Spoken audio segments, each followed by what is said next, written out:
Põe no seu radinho. Se você está amando, conte agora com Fernando. Tudo é alegria e felicidade. Pela audiência, a 1020 é um privilégio. Nosso sucesso é você com a gente aqui no show do Fernando Sérgio. Alô, Rio de Janeiro. Fernando Sérgio. Alô, Brasil. Alô, mundo inteiro. Pode falar. Calma, meninos, meninas. Aqui é o Pato, gostosão da área. Pois é, Titio, bom programa. Esse Pato. Alô, você, boa tarde, boa tarde. Tarde de calor aqui no Rio de Janeiro. Não aquele calorão, aquela coisa de 40 graus. Deve estar em torno dos 30, 32 mais ou menos. Mas de qualquer forma, deu para ligar o ar-condicionado, porque senão você com luzes, com isso, com aquilo, o calor aumenta, né? Um abraço a todos vocês, né? O Luiz Henrique Oliveira dizendo, olha, Palmeiras organizou o maior vexame da história dos mundiais. Foi ao Catar para passear. Não marcou um gol sequer nos 2 jogos e nem sequer conquistou o 3º lugar, perdeu nos pênaltis, né? Terminando num melancólico 4º lugar. É verdade, tudo leva a crer que o Bayern de Munique será o campeão e eu te digo com toda sinceridade, essa altura do campeonato, viu, Luiz Henrique, eu sei que você é Palmeiras e eu também torci pelo Palmeiras, que afinal de contas é um clube brasileiro, mas eu tinha minhas desconfianças de que o Palmeiras pudesse levar uma goleada histórica jogando com o Bayern, né? Por quê? Porque um time que é um bom time a nível de talento, sem dúvida mas que ainda não se encontrou de todo, né? Curiosamente, caiu no colo do Palmeiras, a meu ver, o campeonato sul-americano. Porque, sem dúvida, olha que eu sou vascaíno, mas o melhor time do campeonato, a nível de talento, a nível de conjunto, seguramente é o Flamengo. E o Flamengo deu uma desafinada no momento em que trouxeram aquele técnico espanhol, que eu nem lembro mais o nome dele, mas que prestou um desserviço ao time do Flamengo, né? É quando você joga muito bem, o cara chega e diz, não está bem. Aí você fala, como não está bem? Né? Como eu não estou bem? E aí nessa você perde a confiança, porque o futebol, olha que eu joguei algum tempo na minha vida e jogava direitinho, viu? Então o que acontece? É muito psicológico, você depende muito, é um artista, o artista da bola, né? E infelizmente deu no que deu. Eu achava que o Palmeiras passaria pelo Tigres, lendo engano, acabou perdendo o jogo, e hoje um jogo muito ruim, segundo aqueles que o assistiram, eu não assisti, terminou nos pênaltis e perdeu o último pênalti, então infelizmente não se classificou. Pela primeira vez, o time campeão da CONCACAF, o Tigres, que, se não estou errado no dizer, está no 6º lugar no Campeonato Mexicano, vai disputar daqui a pouquinho com o Bayern de Munique o título de campeão mundial. Se conseguir, vai ser endeusado lá no México, mas é muito pouco provável, mas no entanto tudo é possível. Haja visto os resultados do futebol ontem aqui no Brasil, né? Quem é que poderia imaginar que o todo-poderoso Internacional, que estava quase a uma dezena de partidas invicto, fosse perder para o Sport? E perdeu. E deu a possibilidade do Flamengo chegar perto. O Flamengo está a 1 ponto dele. E evidentemente que agora os dois mais prováveis são ou o Internacional, que vem caindo e tem que mudar de atitude, ou o Flamengo, que vem subindo e pode realmente chegar a conquistar o título. O meu Vasco, coitado do meu Vasco, meu Deus do céu, que time é aquele? Olha, eu sempre elogiei o Vanderlei Luxemburgo, mas Vanderlei, os caras não estão ouvindo o que você está falando para eles. Aquela defesa era uma colcha de retalhos. Pelo menos dois, eu acho que os 3 gols praticamente, o cara recebeu sozinho, cadê o marcador dele?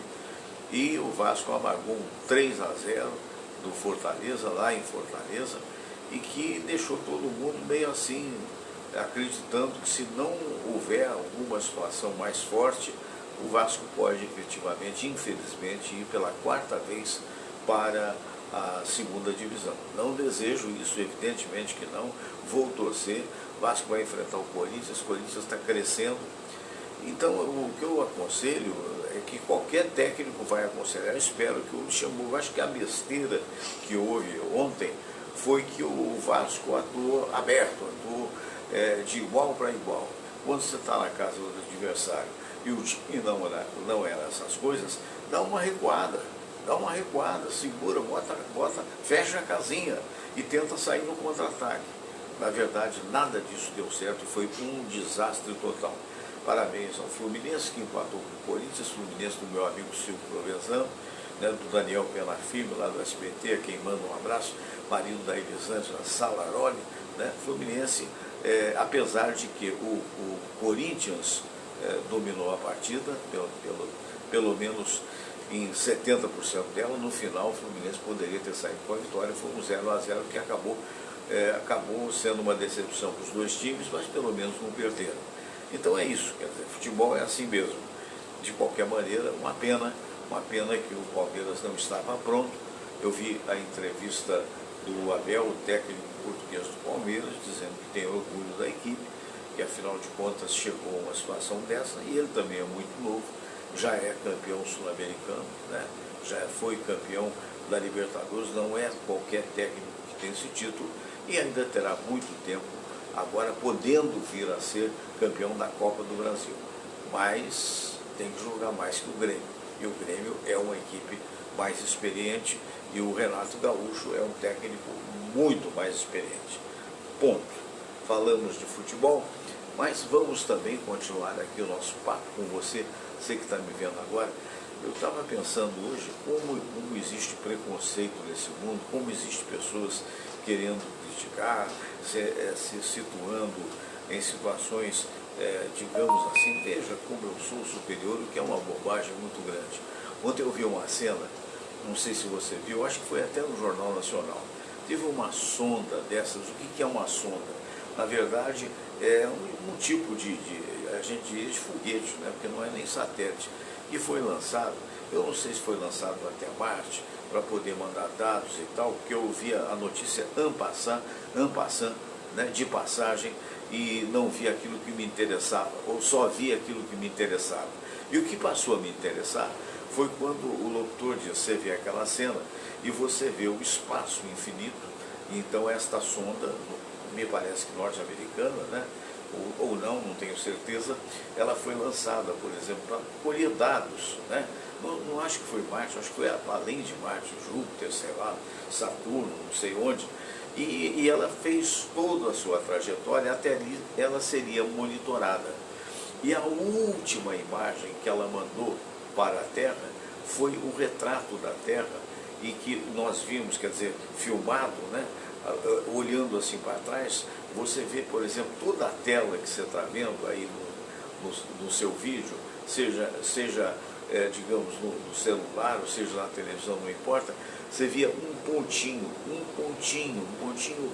muito pequenino, né? E o doutor disse, pois é, olha só, aquele pontinho ali pequenino é na realidade o grão de areia que você mora. É na realidade, ali estão os teus afetos, os teus amigos, os teus desafetos, as vivências. Então veja como somos pequeninos. Eu fiquei com aquilo na cabeça e realmente é verdade. Então tem gente que se atribui uma importância, muitas das vezes, porque se sente mais. E não é assim. Eu vi um comentário no Facebook, naturalmente não vou dizer nomes, porque eu tenho o hábito seguinte, eu não discuto, né? A não ser quando eu vejo que há, digamos assim, correspondência, que a pessoa pode ter um argumento diferente, mas um argumento que eventualmente seja racional. Então, uma amiga querida postou qualquer coisa a respeito do Arlindo Leite, esse grande sambista que está acamado, né, problemas sérios, né, e que dizem que na origem de tudo isso pode ter tido o tóxico ou não, que eu não sei se você sabe, então é aquela velha história, suspeita ser, mas essa é a verdade. E essa pessoa usou a palavra mestre, o Arlindo Leite. E não é a primeira vez que eu vejo esse contestador, que adora uma contestação, dizer do alto dos seus tamancos, aliás, não são dos seus tamancos, aliás, são do seu sapato alto, digamos assim, que pseudo-intelectualmente dizendo, não, porque mestrado é para quem faz mestrado, não se pode dizer que uma pessoa que teve problema com tóxico, nem ele sabe, a gente imagina que possa ter sido, mas não se sabe, ele nem pensa que possa ser processado por esse tipo de coisa, e daí que resultou na doença, não tenho pena disso, patati patatá, e jogou uma conversa fora, dizendo, então, olha, minha querida, tá. Muito bem. Aí eu fiquei pensando cá comigo, né? Do ponto de vista aqui do Ocidente, onde a grande parte da humanidade no Ocidente digamos, cristã, não é isso? Então, quem é o mestre dos mestres? Aí você responderia aí, mesmo até sem ser cristão, Jesus. Né? E Jesus fez mestrado em alguma faculdade? Não. Quem é doutor honoris causa necessariamente tem que ter cursado uma faculdade? Não. Algum tempo atrás, quando não havia nenhuma suspeição sobre ele, os problemas que ele está respondendo na justiça, e não havia sequer a prisão dele, Lula, que nunca fez faculdade, recebeu vários títulos de honoris causa de faculdades como a Colômbia, faculdades lá fora, também até da Inglaterra, e não me consta que tenha sido tomado nenhum dos títulos honoris causa. Né? Por quê? Que é em causa de honra, por honradez. Pode alguém premiar algo por errado? Pode, mas de qualquer maneira é algo possível e factível. Então, para mim, naturalmente não estou advogando em favor da pessoa que recebeu essa resposta, não, mas para mim o Arlindo Cruz, do ponto de vista de samba, é o mestre, inegavelmente, como tantos outros. Meu Deus do céu, o Chacrinha fez alguma faculdade? Que eu saiba, não. E o Chacrinha, o que é e o que representa até hoje? Um mestre da comunicação. O Silvio Santos, Silvio Abravanel, que foi camelô na época que eu trabalhei, que era bem novinho, trabalhei na Rádio Tamoio, né? Tinha um amigo, que agora pena que eu não estou lembrando quem é, um grande comunicador, que iniciou com o Silvio. Eu acho até que foi o Roberto Figueiredo, conheceu ele novinho e tal. Ele é um mestre da comunicação ou não é? Claro que é. Isso não atinge aqueles que fizeram o mestrado secular, aqueles que fizeram o mestrado nas faculdades, porque é uma outra coisa. É uma outra coisa. Na vida artística, a vida artística, ela não é square, ela não é quadradinha. Ou seja, você pode até fazer uma faculdade de arte cênica, muito bem, mas isso não quer dizer que você pode até fazer um mestrado disso, mas isso não quer dizer que você vai ser o grande autor de novelas, isso não quer dizer que você vai ser o grande ator, não, porque depende de uma coisa chamada brilho pessoal, e o brilho pessoal você carrega através da sua genética. E através da espiritualidade, isso para quem crê como eu creio, não importa que a outra pessoa não crê, que você traz valores de outra encarnação. Então vou dar um outro exemplo de um mestre extraordinário, Ludwig van Beethoven, um dos maiores, se não o maior compositor de música clássica, que compôs, se não me falha a memória, eu só estou na dúvida se é a 5ª ou 8ª sinfonia, alguém pode até me corrigir, aos 8 anos de idade. Aí você vai dizer que ele não é mestre? Então é aquela história, em tudo há uma relatividade. E por outra, já que a gente está falando em didática, o que acontece? As faculdades foram fundadas, por exemplo, lá por época da Idade Média. Algum tempo atrás, eu vi uma das mais antigas faculdades que foram criadas, e como eu estou falando agora de improviso, talvez eu não vá lembrar especificamente. Eu não me lembro que é um negócio fantástico, porque essa faculdade, salvo engano, ela já tem 600 anos ou mais, E quando criaram a faculdade, que era um curso a mais, além do que o americano chama de high school, além do que o brasileiro chama de... Na minha época era colegial, hoje eu não sei como é que chama mais. Então criaram as faculdades. Quem criou não tinha mestrado. Quem de repente descobriu que seria muito importante, e é ótimo isso, para a pessoa dar aula que tenha mestrado, então também não tinha, foi fazer para depois implementar. Ou não fez porque era dono de faculdade. É o mesmo que doutorado. A gente tem o hábito, até por gentileza, de chamar advogado de doutor, essa coisa toda. Mas eu me lembro que eu tive um debatedor, certa ocasião, ainda na Rádio Tupi, que ele dizia o seguinte: espera aí, doutor sou eu que fiz doutorado. Mas é verdade, isso de uma forma fria, né? Mas não custa nada você chamar a pessoa, não, pode ser um equívoco, mas é isso mesmo. Mas não quer dizer que, eventualmente, uma pessoa, por não ser doutor, por não ter o DR, ela não seja douta, ou seja, sábia naquela profissão que ela tem. O resto é preconceito. O resto, por que uma pessoa, por exemplo, eu tenho 58 anos de comunicação. Eu fiz todos os cursos imagináveis e possíveis, mas eu pergunto a você, será que não vale a pena os 58 anos? Quer dizer, é muito tempo, não sou nem melhor, nem pior. Eu reconheço, e a cada dia eu reconheço isso mais. Esse período que eu estou fazendo esse programa, há 3 anos e meio eu estou fazendo esse programa, quando deixei a rádio e tal, me obrigou a tentar entender um pouco mais o que é a internet. Olha que eu estou longe de saber tudo, a admirar os colegas youtubers, meninos novos, meninas novas, que estão fazendo um trabalho magnífico.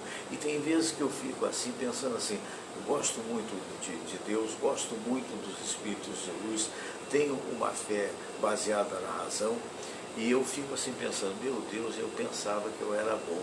Quantas pessoas estão hoje comunicando melhores do que eu? E isso não faz mal ao meu coração, pelo contrário, faz bem, porque me coloca na condição de aprendiz.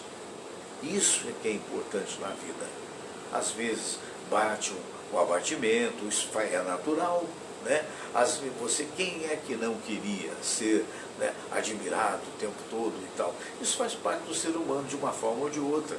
Fernando, eu nunca quis participar, por exemplo, de aparecer assim, tá certo, mas quando você bota uma roupa bonita, é uma forma de aparecer, né? Quando você exerce uma profissão bem, é uma forma de aparecer, você quer ser conhecido pela sua profissão. Então é isso, quer dizer, esse preconceito bobo, por exemplo, mestre Manel Dionísio, gente, esse homem é um homem que tem na sua cabeça os dons da dança de mestre-sala e porta-estandarte, porta-bandeira. Ele foi o fundador como é que se diz, da escola de mestre-sala, porta-bandeira, porta-estandarte no Rio de Janeiro, né? É um senhor já com 80 e tantos anos. Ele esteve na França, morou 12 anos na França, foi dançarino do Moulin Rouge, né? Teve na Alemanha, ou foi ao contrário, foi na França, foi menos, na Alemanha foram 12 anos. Pô, e você não vai chamar de mestre? Cartola você não vai chamar de mestre? Meu Deus, quantos aí estão? E isso não choca com o mestre da faculdade, não choca, porque o mestre da faculdade nem sempre vai ser alguma coisa, às vezes vai. Eu conheço alguns que são verdadeiros professores, né, de alta qualidade, mas a maioria é medíocre. Infelizmente, porque toda a maioria, na verdade, e eu não estou ofendendo, não, a maioria é mediana. O que é a palavra medíocre? Parece ser uma ofensa, vamos tirá-la e botar mediana, porque é o que é. Né? Se fosse assim, todo mundo que saía formado da faculdade não terminava como vendedor de boutique. Todo mundo que saísse de uma faculdade não terminava como, de repente, às vezes até com um baixo salário. Então nós temos que reconhecer o valor das pessoas. Claro que se a pessoa puder ter a faculdade, se a pessoa puder ter o mestrado, se a pessoa puder ter, digamos assim, o PhD, filósofo, doctor, high doctor, né, que é acima do doutorado, fantástico. Nós temos um amigo aqui que tem, que é o Pedro Carlos Pereira, e é o doutor mais humilde que eu conheço, que é muito simples, muito gente boa, e é doutor e acima do doutorado em matemática. Bacana, espetacular, mas não vamos desvalorizar. Se você por qualquer motivo não pôde fazer isso e aquilo, não quer dizer que você seja ignorante, porque o ignorante é aquele que ignora, e as pessoas, cada qual pode ter o seu mistério. Certa feita, viajando lá por Fortaleza, eu vi cada bordado extraordinário. Olha que eu não sou muito chegado, porque aqueles que eles vendem nas ruas, coisas lindas, mãos mágicas de senhoras que através do conhecimento transmitido por suas progenitoras, por seus avós, tornavam a arte espetacular. Isso não tem mestrado, gente. Você pode chamar ela até de mestra, mas isso não tem, porque isso vem com Deus, isso vem com a formação, com a informação genética que a pessoa traz. E o genético aí que eu estou falando é espiritual. Então, eu acho que vale a pena pensar antes de abrir a boca. Olha, um abraço grande para vocês. Eu vou entrevistar agora uma figura maravilhosa, gente, falei 20 minutos. Eu vou falar uma figura maravilhosa, que é meu amigo querido, para minha honra, é o desembargador José Augusto Araújo Neto, né? Já tem um tempo que ele não vem aqui, porque foi atender uma senhora amiga dele, né, que precisou levar na época negócio de Covid e tal, mas é algo extraordinário mesmo, porque a gente vai falar, porque o ministro Nelson Fachin está muito preocupado com as eleições de 2022. E eu vou já dizer a notícia. Primeiro deixa eu ver se aqui está aqui o Zé Augusto, deixa eu chamar o nosso amigo aí, para a gente poder continuar o programa do dia de hoje. Quero mandar um abraço a todos vocês, ao Luiz Henrique Oliveira, né? Nosso amigo, olha aí, já chegou ele, doutor Zé Augusto Araújo Neto, esse grande jurista que vai participar hoje do nosso programa. Deixa eu só acertar aqui a nossa câmera. Muito boa tarde, mestre José Augusto Araújo. Boa tarde, Zé Augusto, está me ouvindo? Ih, caiu a ligação. Caiu. Deixa eu voltar aqui para mim. A gente tenta de novo. Não tem nada. Isso aí faz parte do show, né? Você sabe, você que me acompanha há tempo sabe que programa ao vivo é assim mesmo, né? Às vezes vai e às vezes não vai. Dizem que vão melhorar muito a internet do Brasil com o 5G. Eu espero que tal aconteça. Estou chamando agora sim. Está me ouvindo, Zé Augusto? Boa tarde. Boa tarde, Zé. Alô? Boa tarde, Zé Augusto. Boa tarde, Fernando Sete. Tudo bem. Essa nossa 4G que nós temos aí, eu acho que meio G, né? Vamos torcer para aparecer o 5G, né? Sabe que você poderia estar outra vez, está dando retorno. Não entendi, tá, o som não está bom. Vou ligar outra vez então, tá? Vou ligar outra vez. Tá, acontece. É o que ele falou com relação ao nosso 4G. É muito complicado, porque tem hora que o troço não vai nem com o empurrão. É uma pena, porque às vezes... Você se lembra que aqui no programa os convidados eram presenciais. Depois, com a história da Covid, passou a ser virtual. Mas ele está falando, a esperança nossa é o 5G que vem aí, né?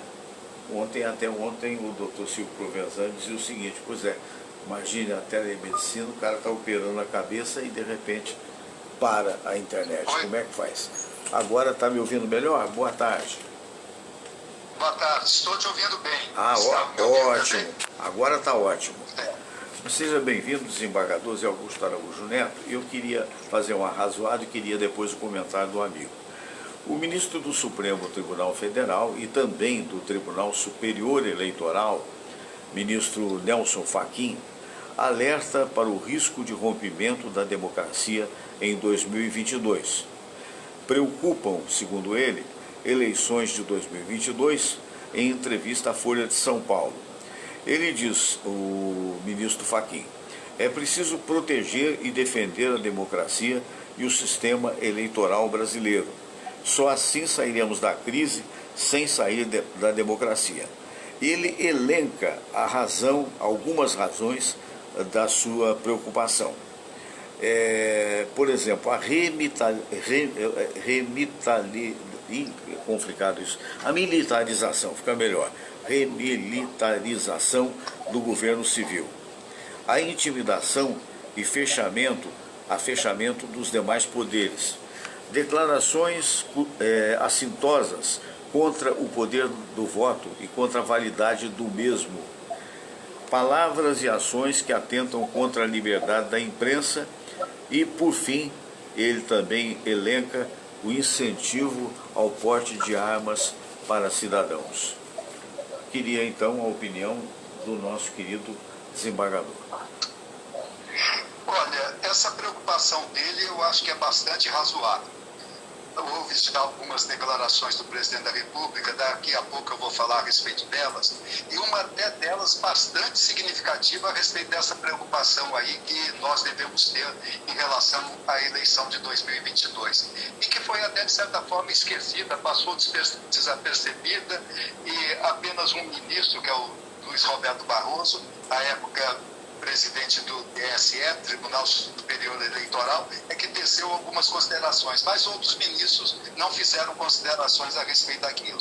Então, o Edson Fachin, ministro Edson Fachin, ele tem essas preocupações e tem muita razão de ser essa preocupação dele, porque ele será o presidente do Tribunal Superior Eleitoral em 2022. É ele que estará à frente das eleições presidenciais de 2022.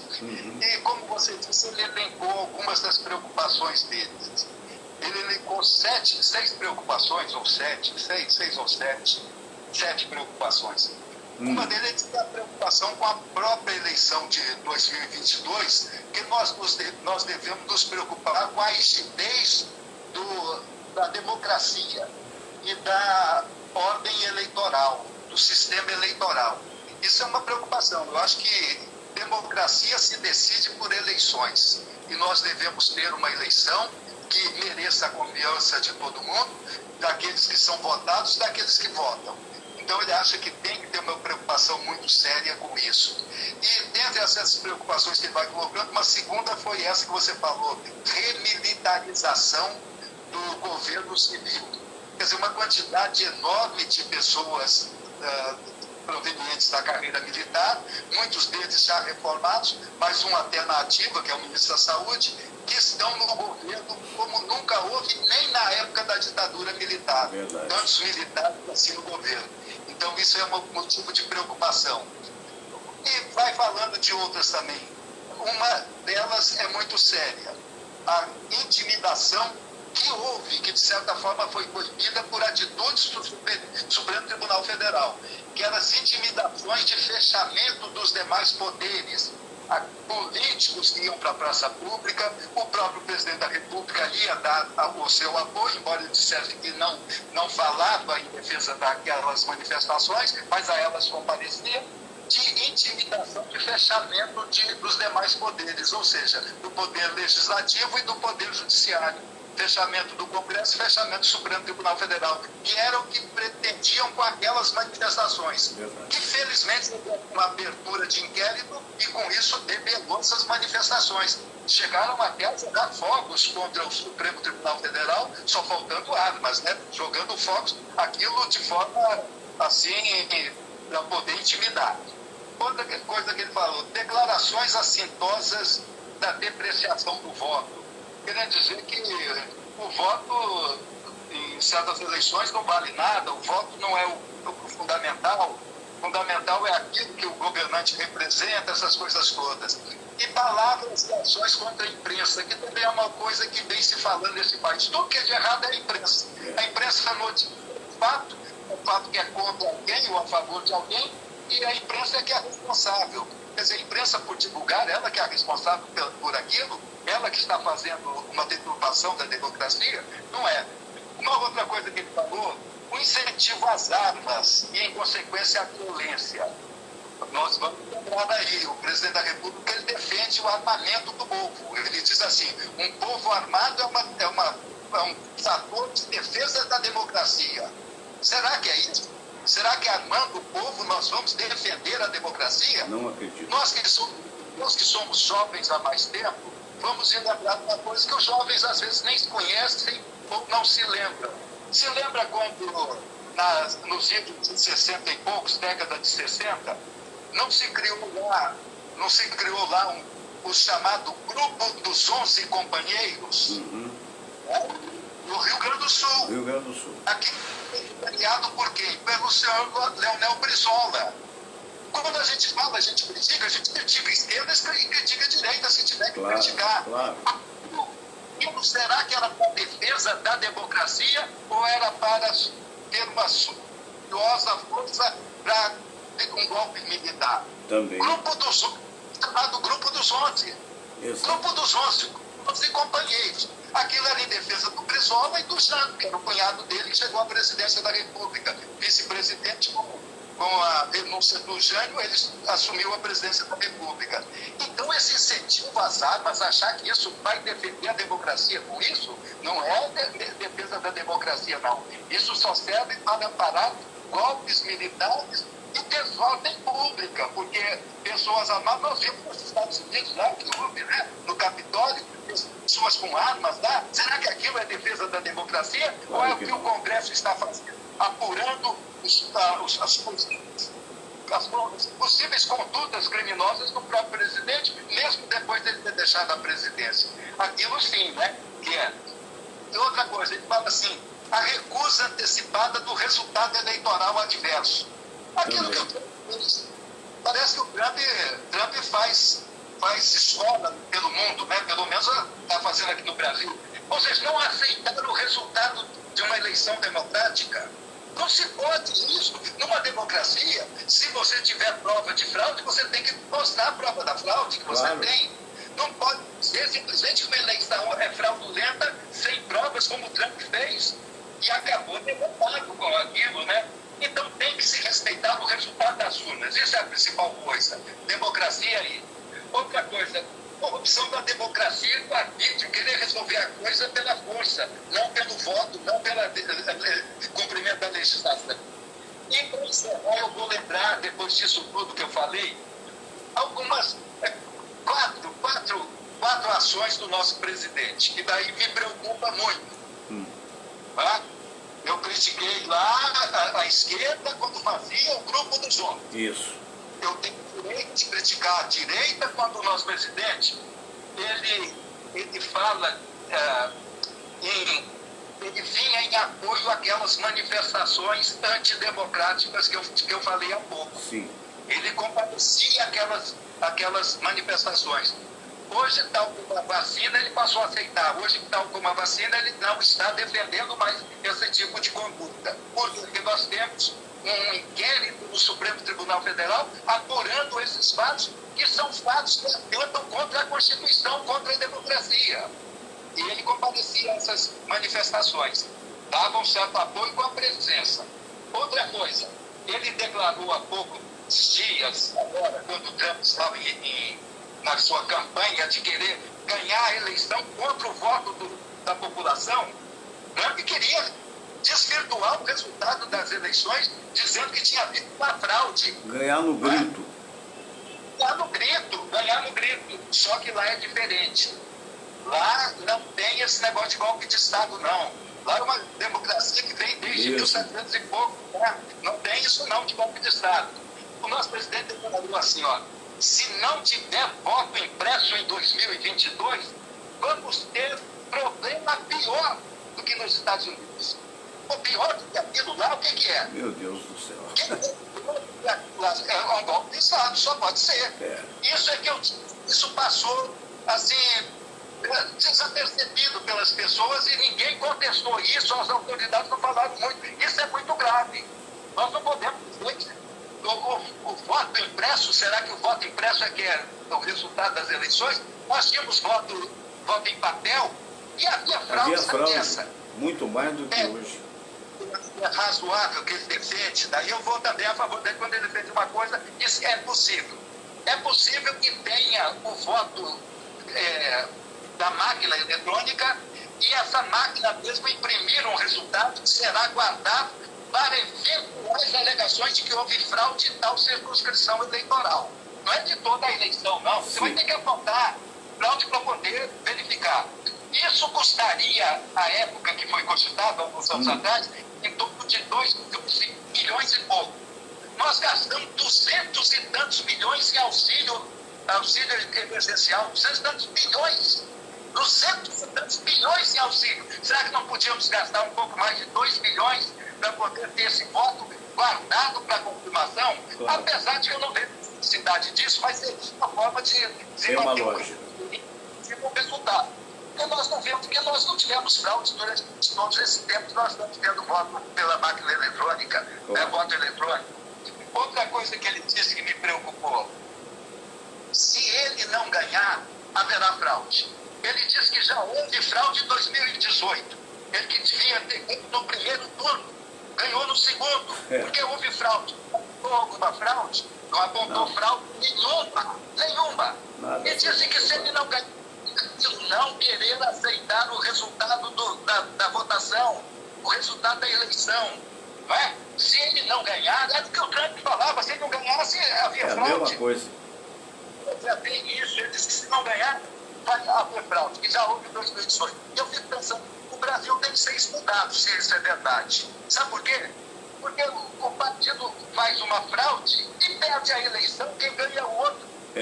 Lá não, dizendo, não, eu ganhei a eleição, mas quem está ganhando é o fraudador. Aqui não. Eles têm um fraude contra ele e ele que ganha a eleição. Quer dizer, o negócio foi estudado. O brasileiro é tão competente que até quando faz uma fraude ele consegue ganhar a eleição.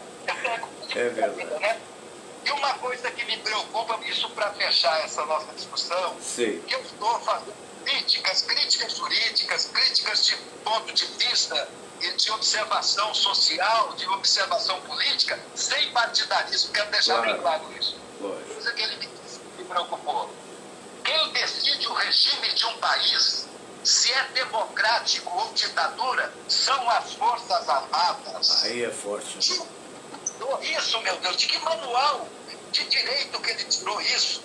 De que Constituição ele tirou isso? Que a nossa Constituição não diz isso. As Forças Armadas são para o regime democrático, a federação, o regime federativo. Então não é para dar golpe de Estado. A Força Armada não existe para dar golpe de Estado. Ela existe para assegurar a democracia. Os poderes da República, o Executivo, o Legislativo e o Judiciário. Se algum deles pedir que tome uma providência que está havendo uma fraude, aí esse tem que tomar. Mas não é para dar golpe de Estado, não. Golpe de Estado nós vimos há poucos dias lá, né? Mianmar, né? Aquela senhora lá, Aung San Suu Kyi, fazendo ginástica. Que foi o Nobel da Paz de 1991. Isso. Foi enxotada da presidência do governo dela por um golpe militar. Nós não queremos no Brasil, nós queremos que aconteça como nos Estados Unidos. O regime democrático tem que ser mantido a qualquer custo. Claro. E resultado de eleição pode ser contestado, mas tem que se apresentar prova. E tem que se respeitar no resultado final decidido pela justiça eleitoral. Aí é que é defender a democracia. Ganhando ou perdendo, a pessoa tem que saber que democracia, ora você ganha, ora você perde. Ele ganhou quantas eleições? 7 eleições para o legislativo. Sim. Ganhou uma eleição para a presidência da República. Será que se perder a eleição aí é fraudulenta? Nós não podemos ter esse tipo de atitude. Nós devemos defender a democracia ganhando aquele que está no poder ou não. Isso é que tem que ser. Perfeito. Então, as paguinhas, a meu ver, são válidas. São válidas perfeitamente. Certo, a preocupação não só do ministro Nelson Fachin, como de todos nós. Mas eu quero agradecer ao desembargador mais uma vez as suas lúcidas palavras a respeito dessa preocupação que deve ser de todo e qualquer cidadão brasileiro. Muito boa tarde, meu caro doutor Zé Augusto, e até semana que vem, se Deus quiser. Muito boa tarde a todos os internautas que nos acompanham também. Uma boa tarde, um ótimo fim de semana e até a próxima semana, né? Perfeitamente. Pois é, ele está certo, é isso mesmo. Nós vamos trazer aqui ele que é presidente da Confraria dos Amigos do Rádio, né? O nosso querido amigo e cantor Osmar Dubrec, da Portela. Quero mandar um abraço para Zezé Ferreira também, que é uma amiga querida, né? Então, também da Portela, e o Osmar traz aí Vida de Trabalhador.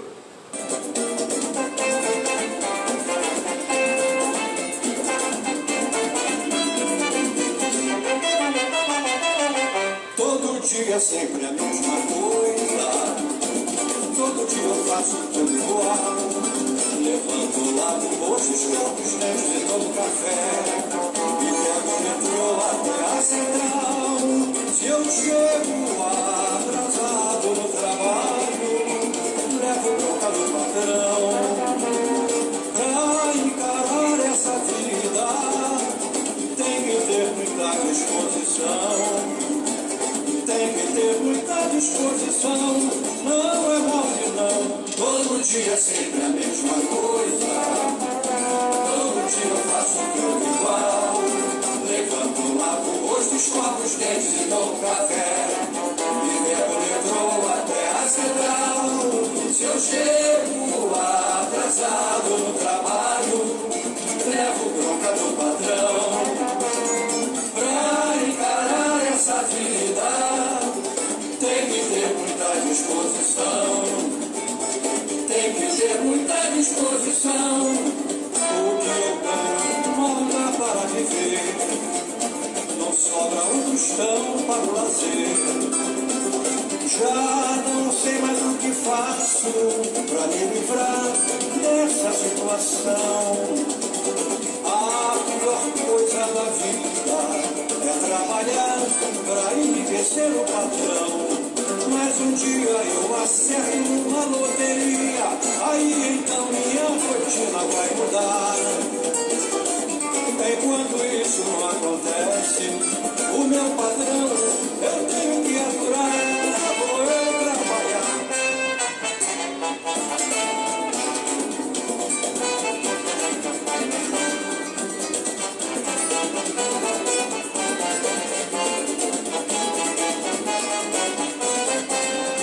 Se eu chego atrasado no trabalho, levo bronca do patrão. Pra encarar essa vida, tem que ter muita disposição. Tem que ter muita disposição. O que eu ganho não dá para viver, não sobra um tostão para o lazer.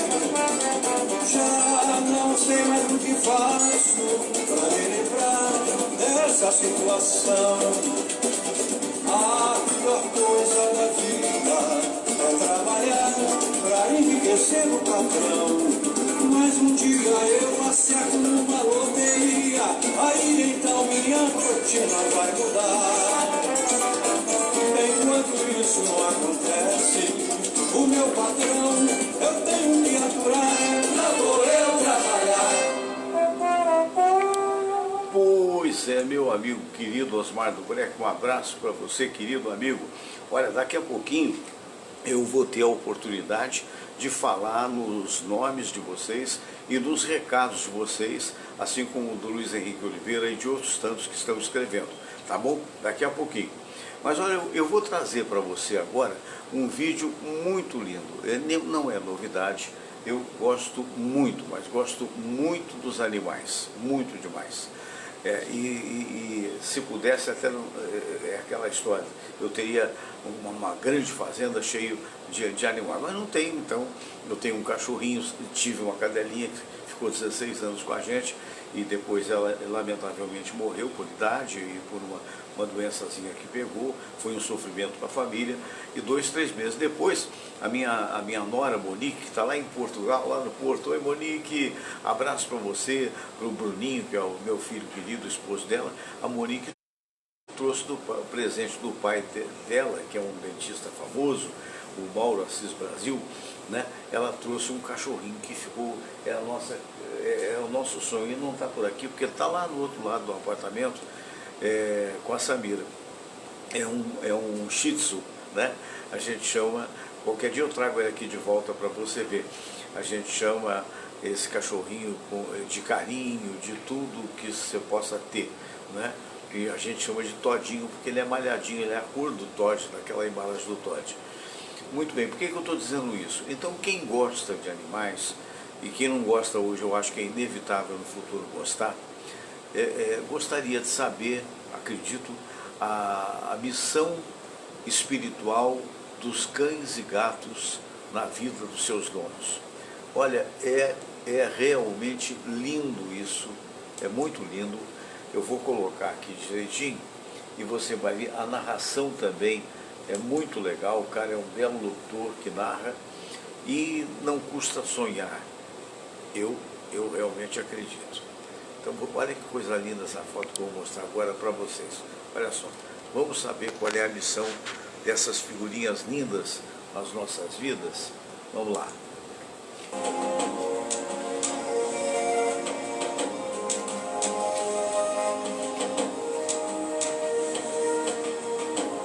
Olá, o meu nome é Denis Viático e esse é um vídeo sobre a missão espiritual dos cães e gatos na vida dos seus donos. Todo animal doméstico tem uma missão espiritual na vida do seu dono e vice-versa. E o simples fato de um fazer companhia ao mundo já faz parte desta missão espiritual. É verdade que escolhemos os nossos animais de estimação, mas eles também escolhem passar parte de suas vidas conosco. O exemplo mais comum que temos na sociedade atual é a relação entre cães e gatos e seus donos. Há uns anos, uma aluna me contou que sempre que ela estava dormindo, a sua gata ficava ou sobre a sua barriga ou sobre a sua cabeça. E embora ela adorasse a sensação de ter a gata ao seu lado na cama, houve um dia que essa minha aluna fechou a porta do quarto para que a gata não entrasse, porque ela tinha poucas horas para descansar e não queria arriscar acordar a meio da noite por causa de um movimento da gata. E o que aconteceu foi incrível, porque apesar da gata ter ficado do lado de fora do quarto, a minha aluna sentiu na mesma como se a gata estivesse deitada sobre a sua cabeça a noite toda. E depois dela ter me contado essa história, outras pessoas me contaram histórias parecidas como essa, e eu cheguei à conclusão que, mesmo sem estar em contato físico com o dono, o gato consegue atravessar a porta do quarto em espírito e continuar na sua missão de curar o seu dono. Durante centenas de anos, os gatos foram adorados como deuses no Egito Antigo, na mitologia eslava, na mitologia nórdica, entre muitas outras culturas. Os gatos ficaram conhecidos como membros da família das bruxas e pela capacidade de circularem entre dois mundos, o visível e o invisível. E também ficaram conhecidos por serem sensíveis a coisas que são imperceptíveis à maioria das pessoas. Os gatos são graciosos, alertas e sábios e, acima de tudo, espirituais. Os gatos removem a energia negativa do ambiente e, dessa forma, ajudam a manter o equilíbrio no organismo dos seus donos.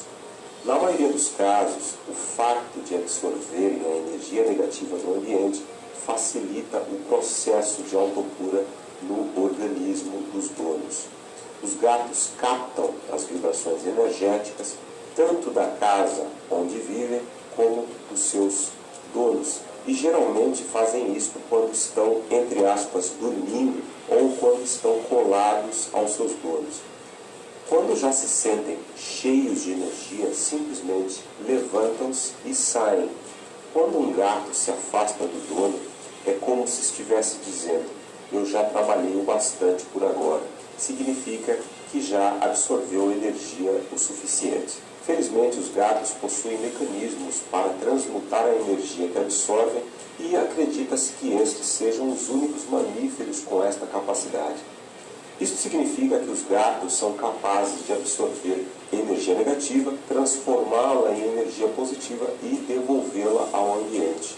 Se você possui apenas um gato e vive numa casa com mais de 3 pessoas, considere adquirir mais um outro gato, porque apesar de conseguirem transmutar a energia que absorvem, se estiverem trabalhando para mais de 2 pessoas, eventualmente ficarão doentes por não conseguirem lidar com a energia ou com o excesso de energia negativa.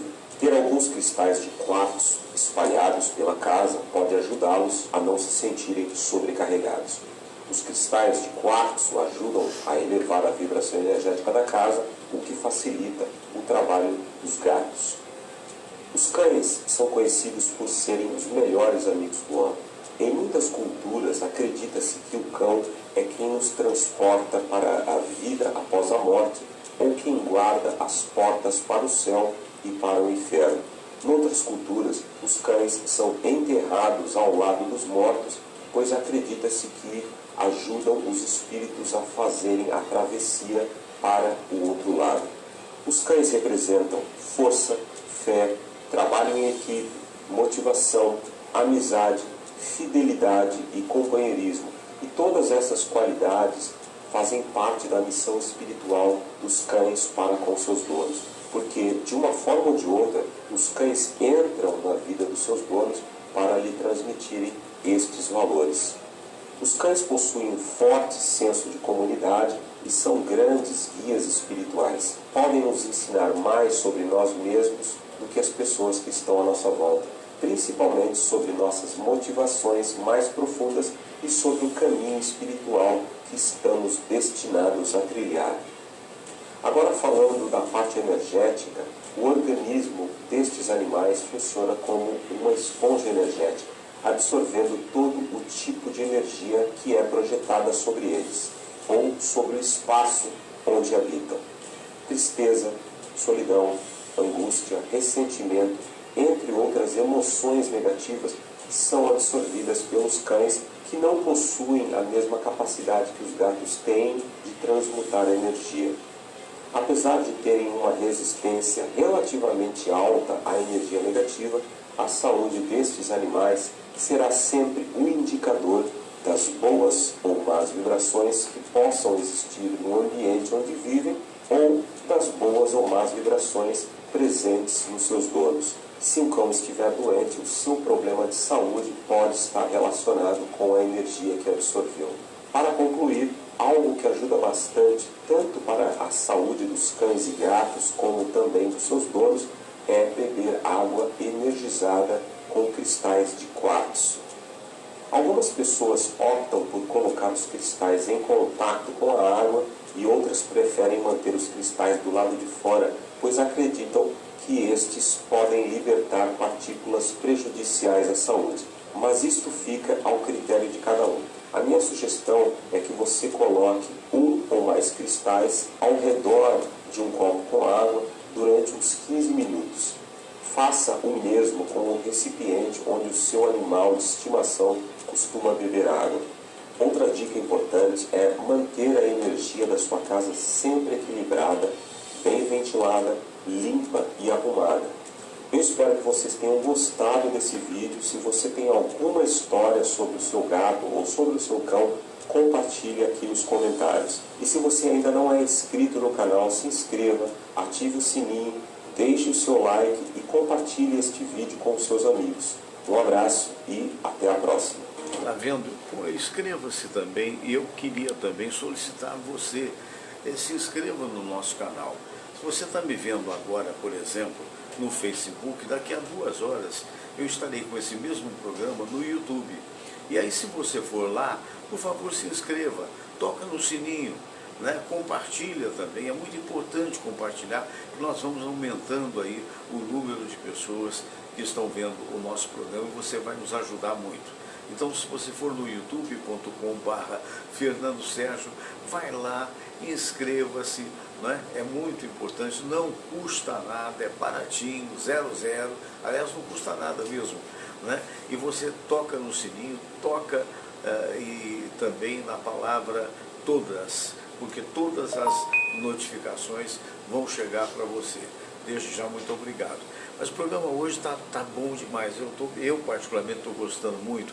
E eu vou trazer um mestre, já que falamos tanto em mestre na abertura do nosso programa, uma figura que eu estava pensando como eu gostaria de conhecê-lo.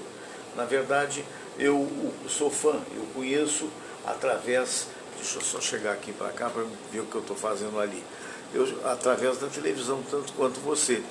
Mas eu admiro profundamente o Rolando Boldrin. Para mim, ele é um mestre da comunicação, sem dúvida alguma, o senhor Brasil. E ele trouxe uma psicografia que foi feita, que ele deve ter colhido em algum lugar, que ele não sabe o médico que fez, da Ana Nery, a primeira enfermeira brasileira, a respeito desse momento que nós estamos vivendo.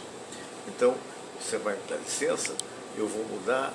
Sua Excelência Rolando Boldrin, trazendo com sua simpatia e sua capacidade interpretativa algo muito importante, a psicografia de Ana Nery. Oi, pessoal. Olha eu aqui de novo. Em 1814, mais de 200 anos, nascia no Brasil aquela que seria considerada para sempre a pioneira das nossas valorosas enfermeiras, Ana Justina Nery, muito conhecida como Ana Nery. Agora, em plena pandemia desses anos fatídicos, de 2020, e começando agora 2021, ela nos envia uma mensagem. Não me foi passado o nome do médium que a recebeu. Eu peço licença a esse Espírito de luz para falar a vocês alguns trechos da mesma, porque eu acho de extrema importância. Vamos lá. Caríssimos irmãos, filhos eternos da fonte, nosso país atravessa um período de enfermidade. Nesse momento, nas esferas acima de vossas cabeças, trava-se uma das maiores batalhas que os aros de luz dos espíritos protetores desta nação já presenciaram. Como um exército de forças espirituais contrárias ao trabalho edificante de vocês na consolidação da vossa jornada, no caminho da fonte de luz, da energia criadora de Deus, este referido exército quer obscurecer vossas mentes e almas.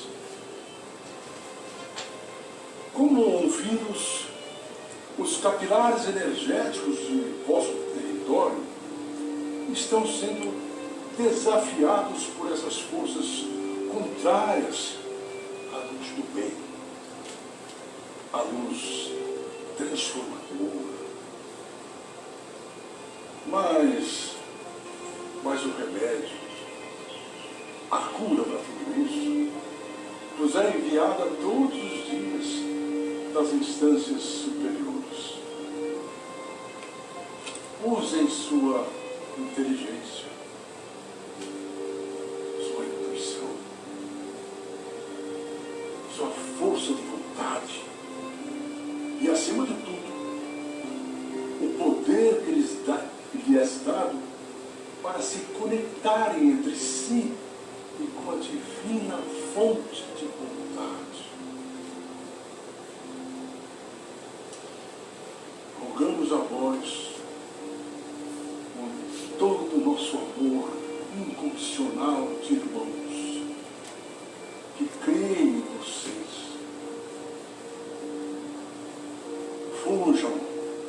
Fujam da tentação de cederem ao chamado para o referido embate.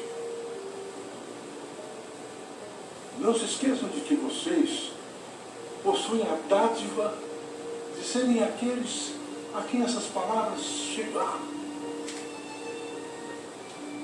Mas que vocês também têm a responsabilidade de agirem com firmeza contra o desvario insano da maldade, da irracionalidade e da discórdia entre irmãos. Agora, mais do que nunca, a vigilância e a oração devem andar juntas, acopladas tal qual vossos fluidos às vossas artérias do corpo. Pois existem chances severas de romperem-se os laços já construídos da evolução em níveis individuais. E o mais grave, o plano de coletividades inteiras. Se vocês cederem, há riscos de muito sofrimento, físicos e morais. Sejam firmes, sejam discordantes aos valores terrenos e suas lideranças, mas firmes em suas próprias e livres convicções espirituais. Sim, se agirem em conformidade com a centelha divina que habita em vossos corações, a tempestade se acalmará. Nós estamos aqui, em prontidão, convocados que fomos para proteção, inspiração, intuição e guia de vocês, sem interferir, é claro, em vossas decisões mais importantes. Foi-nos permitido advertir para essa imensa pressão das referidas hostes contrárias nos próximos 30 dias do vosso calendário. 30 dias do vosso calendário. Dos incontáveis cantos do universo, trabalhadores da saúde, do reparo e da assistência, estão prontos. Estão prontos, sabedores de que talvez, em breve, terão que agir. Estamos todos de mão dadas em vigília, mas na esperança de que não nos seja dada a missão de trabalharmos efetivamente. Cremos no potencial de cada um de vocês, de não se deixarem cegar pelo ódio, pela mágoa. Cada uma de vossas vidas tem a mesma importância, por ser a materialidade do milagre, da fonte em vocês, que é Deus. Precisamos todos de uma forte conexão vibracional para a efetiva criação de um halo fortalecido em torno de vós. Aos que creem, reiteramos a urgência. Aos descrentes, estamos caminhando lado a lado. Familiares de todos vós estão sempre se dirigindo agora ao ódio, repletos de bondade, proteção, cuidado.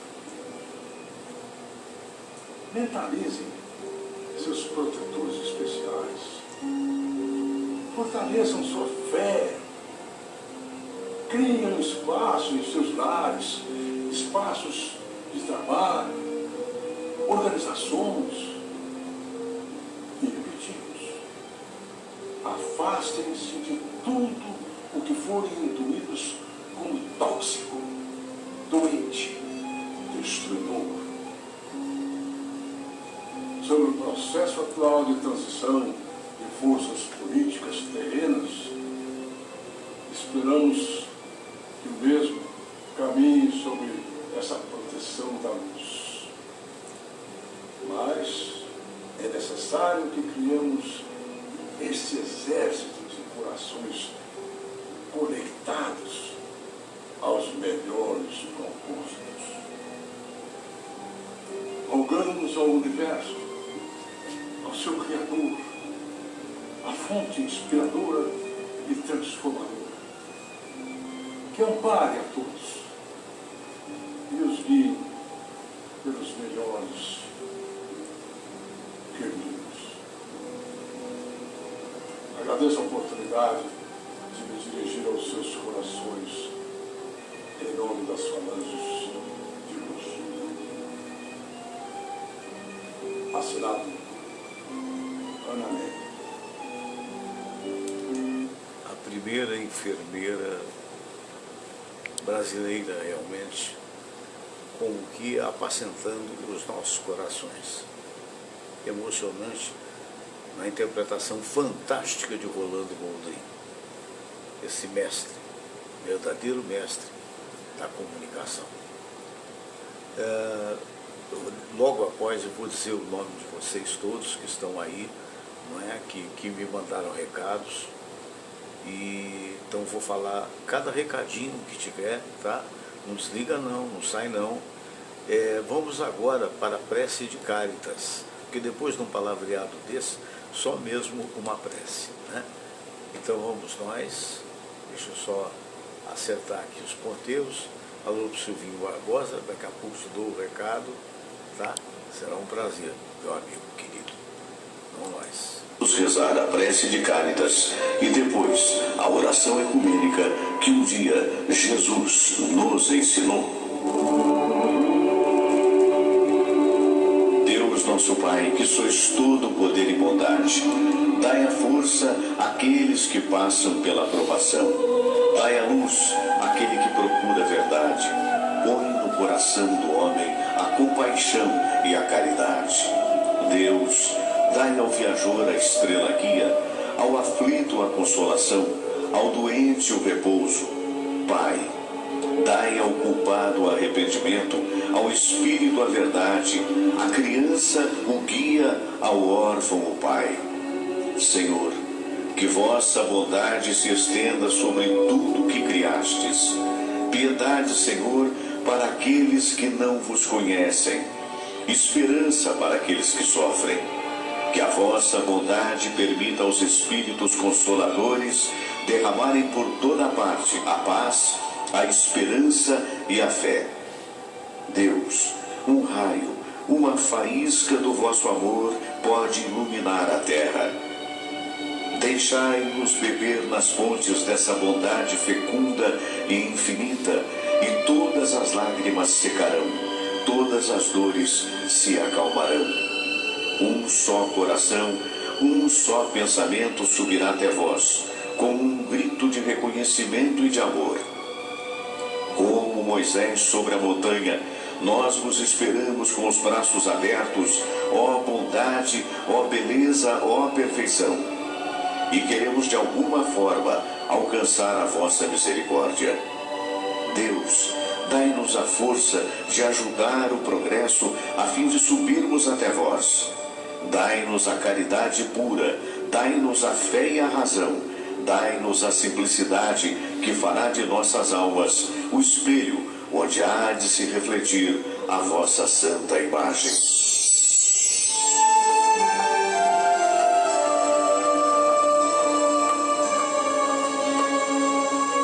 Pai nosso que estais nos céus, santificado seja o vosso nome.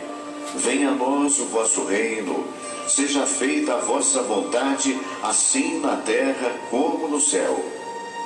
O pão nosso de cada dia nos dai hoje. Perdoai, Senhor, as nossas ofensas, assim como nós perdoamos aqueles que nos ofenderam.